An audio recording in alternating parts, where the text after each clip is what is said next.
Natamani na tumeelekezwa na Mheshimiwa Rais kupitia mamlaka za serikali kwamba kata zote zipate mikopo, lakini kwa utaratibu kwamba zikwalify kupata mikopo. Sasa tuna kata ambazo hazijapata, si ndio? Hizo kata ambazo hazijapata mikopo ni mwelekezi afisa maendeleo ya jamii kwa kushirikiana na maafisa maendeleo ya jamii wenzake warudi site wakapitie vikundi vile ambavyo vimekosa sifa, ili na vyenyewe aidha hivyo hivyo au vile vingine vitengenezewe utaratibu, na kama ni elimu wapewe, wafikie sifa za kupewa mikopo. Wenzetu wa benki watakapoenda waseme hapa sasa sawa, tunaweza tukawapa nini mikopo. Hatuwezi tukafanya maendeleo ya matabaka ndani ya halmashauri moja, au nyinyi mnaonaje? Si tunawapenda na wenzetu? Tuna kata 18. Kwa nini watu wa kata 12 wanufaike, wa 6 wabaki? Kesho mwanao ataolewa kata ambayo haina mkopo, atakutana na kule maendeleo hakuna. Wewe unajisikiaje? Au mwanao ana gharama kwa ajili ya ule mchakato tumeichukua, niwahakikishie kwamba tutaifanyia kazi bila kuathiri taratibu tulizowekewa. Ikibidi tutawafuata kwenye kata kama inavyotakiwa, ili msiwe na gharama. Pale panapohitaji kupata huduma katika levo ya kata, basi najua kwenye mchakato huu kuna ngazi nyingine zinahusika, tutazishauri zile zilizo juu ya mamlaka zetu ziwafuate kwenye kata, lakini zile zilizo ndani ya mamlaka ya halmashauri, ninawaahidi kutokea leo tutakuja kwenye kata ili kuwapa hiyo huduma, kupunguza hizo gharama. Lile alilolisema lingine la wale wenzetu wenye changamoto za ulemavu, ninawaomba sana wazazi mlioko hapa na hata wale waliobaki nyumbani, tusiwafiche wale watu wenye ulemavu. Serikali yetu imeweka mpango mzuri kuhakikisha sote tunaenda pamoja. Hebu tuwahimize wasijisikie unyonge kuomba mikopo. Fedha zipo na fedha hizi zina mgawanyo. 4% wanapewa kina mama kwa maana ya vikundi vya wanawake, 4% vijana, 2% walemavu. Hiyo 2% basi iende iwafikie wenzetu hao nao waone kwamba serikali yao imewajali, si ndio ndugu zangu? Kwa hiyo sisi ambao tumepata mafundisho haya tutumie fursa hii kuwahamasisha wajitokeze, na sisi tuko tayari kuwahudumia kwa upendo ili na wao wapate huduma hii. Haya yalikuwa yanahusiana na risala. Sasa ya kwangu, la kwanza nina mambo 5 madogo tu. La kwanza, tunakwenda kupata mikopo. Niwasihi mikopo itumike kwa malengo yaliyokusudiwa. Malengo yaliyokusudiwa ni yale ambayo mchakato ulivyoanza mliyasema, wenzetu wakapitia kamati mbalimbali, wenzetu wa benki wakaangalia, wakaona hayo ndio malengo yanaweza yakawapatia manufaa. Kama ile shughuli za kijasiriamali zikifanyika, mnaweza mkapata manufaa.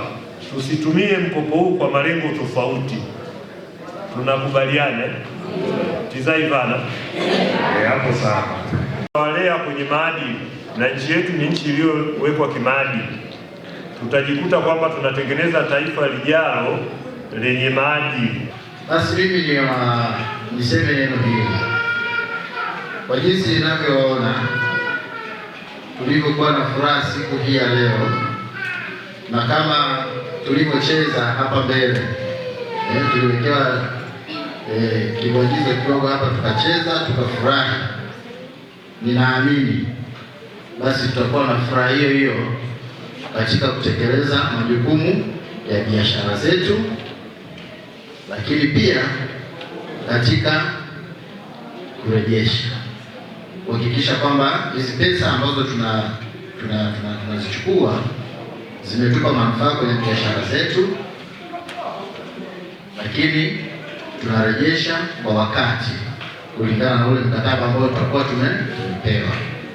Kwa naomba niamini hivyo. Naitwa Magdalena Wenceslaus Rite, ni mkuu wa division ya maendeleo ya jamii halmashauri ya Bumbuli. Kwa leo tunashukuru Mungu ametuwezesha katika kutekeleza jukumu la serikali la kuwezesha wananchi kiuchumi ili kuweza kuwaimarisha katika kipato na kuweza kujikimu kimaisha na kuweza kuwasaidia watoto wao katika masomo na malezi. Tumeweza kutoa mikopo ya shilingi milioni 118 kwa vikundi 32 na vikundi hivi 32 vikundi vya wanawake na vya vijana. Kwa kuwa awamu hii ya pili tuliyotoa mikopo hatukubahatika kupata kundi la watu wenye ulemavu, tofauti na awamu ya kwanza tuliweza kupata vikundi 7 vya watu wenye ulemavu. Kwa hiyo kwa awamu hii bado hatukuona kupungukiwa na watu wenye ulemavu, kwa sababu ni mwaka huu wa fedha na tumeshatoa kwa watu wenye ulemavu kwa awamu ya kwanza. Kwa hiyo kwa vikundi vya wanawake ni vikundi 23 vilivyoweza kupata jumla shilingi milioni 81 na laki 7, na vikundi vya vijana ni vikundi 9 ambavyo vimeweza kupata shilingi milioni 36 na laki 3, kwa maana ya kwamba jumla inaleta milioni 118. Na lengo la serikali kutokana na miongozo na sheria na taratibu, vijana mikopo hii inatolewa kwa ajili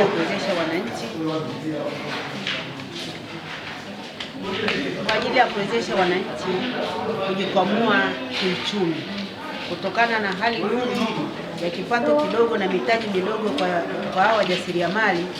Basi serikali ikaona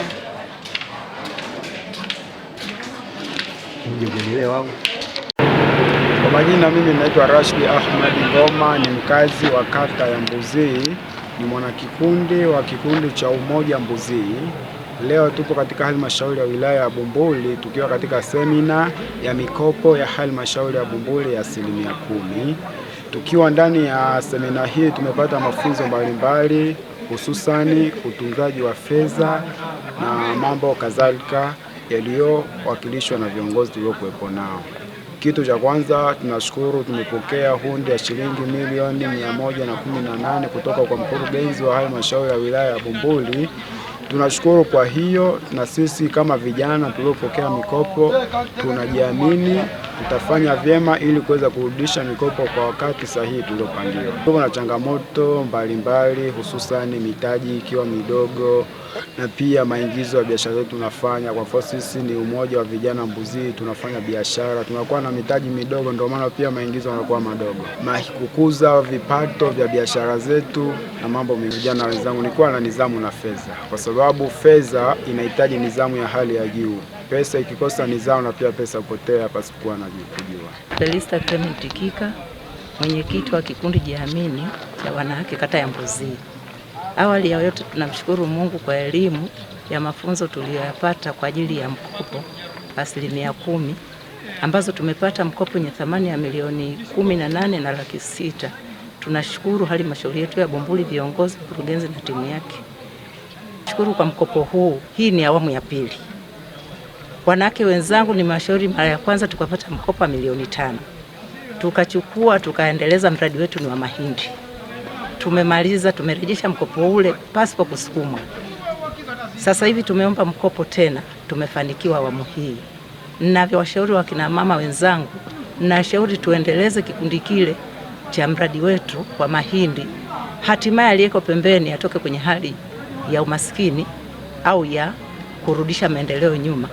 Tuendeleze miradi tuliopewa na Mama Samia, mama yetu mtukufu, rais wetu Mama Samia Hassan Suluhu, kwa ajili ya maendeleo ya kina mama wote kwa ujumla Tanzania nzima. Lakini kwa kweli tangu tuipewe mradi katika halmashauri yetu ya Bumbuli, maendeleo yetu ni mazuri na maisha yetu ni mazuri, tunaboresha hata familia zetu, tunapata nafasi ya kufundisha watoto wetu pasipo kusukuma.